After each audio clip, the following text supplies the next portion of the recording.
Marine ড্রাইভে এরকম একটা রেস করা সত্যি অনেক আনন্দের। আমরা সবাই অনেক আনন্দিত যারা আমরা সুইমিং, সাইক্লিং, রানিং করি। বাংলাদেশ আর্মি এ ধরনের একটা আয়োজন করে আমাদেরকে খেলার সুযোগ করে দিয়েছে। সত্যি আমরা খুব আনন্দিত আজকে। একটু গরম ছিল। নদী, মেরিন ড্রাইভ মানে নদীটা স্রোত এর অনুকূলে আমরা সাঁতার কেটেছি, যার জন্য 4-5 মিনিটের মতো সাঁতার হয়েছে। বাট সাইক্লিংটা খুবই এনজয় করেছি, কারণ সোজা একদম রাস্তা, একপাশে সাগর, একপাশে পাহাড়, খুবই চমৎকার দৃশ্য। যতটুকু না টায়ার্ডনেস কাজ করা, সৌন্দর্য দেখে আসলে টায়ার্ডনেসটা কমে যায়। তারপরও রেস তো রেস, একটু তো কষ্ট হবেই। এই কষ্টটা অনুভব করতে আসলে এখানে আসা। রেসটা শেষ করে আসলে সত্যি আমরা আনন্দিত এবং কৃতজ্ঞতা প্রকাশ করছি আয়োজকদের প্রতি, যারা অক্লান্ত পরিশ্রম করে এটা অর্গানাইজ করছে। সকল ভলান্টিয়ারদেরকে অনেক অনেক ধন্যবাদ। জি, আমি ইতিপূর্বে অনেকগুলো triathlon, Ironman race, Ironman 70.3 world championship, অনেকগুলো রেস আমি করেছি। কিন্তু বাংলাদেশে মেরিন ড্রাইভে আমি প্রথম রেস করলাম। আবার 2017-তে ঢাকায় ট্রায়াথলন হয়েছিল, সেখানেও আমি পার্টিসিপেট করেছিলাম।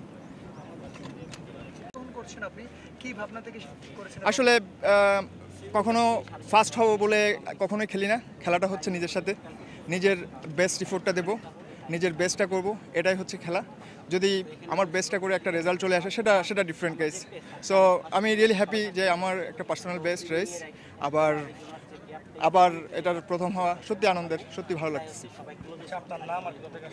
আমি মোহাম্মদ শামসুজ্জামান, আমি বাংলাদেশ ব্যাংকের পরিচালক হিসেবে কাজ করছি, আর আমি ইন্টারন্যাশনাল ট্রায়াথলেট। আমি বিভিন্ন রেসে পার্টিসিপেট করি। মোহাম্মদ শামসুজ্জামান আরাফাত, বাসা ঢাকা।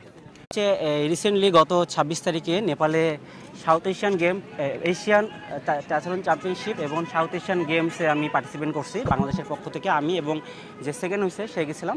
তো এখানে সুইমিংটা ছিল 750 মিটার, এই যে বাংলাদেশের পক্ষ থেকে আমি অ্যাটেন্ড করছিলাম। তো ওখানে সুইমিং প্রপার হয় 750 থেকে 800 হয়, সাইকেলিং 20 কিলো এবং রানিং 5 কিলো হয়। ওখানে এশিয়ার সব ভালো ভালো প্লেয়ার আসে। তো তাদের সাথে পার্টিসিপেট করে আমি এশিয়ার ভিতরে ইন্ডিয়া ফার্স্ট সেকেন্ড, আমি থার্ডে ছিলাম। যেহেতু ওখানে সুইমিংটা একটু বেশি ছিল, তো আমি বেসিক্যালি সুইমার, তো আমি সুইমিংয়ে এশিয়াদের সাথে ছিলাম, যা কোরিয়া, জাপান, তাদের সাথে ছিলাম। তো সাইকেলিংয়ে আমি লিড পাওয়ার কারণে আমি থার্ড প্লেসে ছিলাম সাউথ এশিয়ার ভিতরে। তো একটা মিস্টেকের কারণে, অফিসিয়াল মিস্টেকের কারণে আমাকে থার্ড প্লেসটা দেয় নাই। তো ওটাই আমার ফার্স্ট টাইম ছিল। আমি সাইকেলিং করছি বাট রানিংটা শেষ করতে পারিনি, তো আমার একটু অভিজ্ঞতাটা কম ছিল।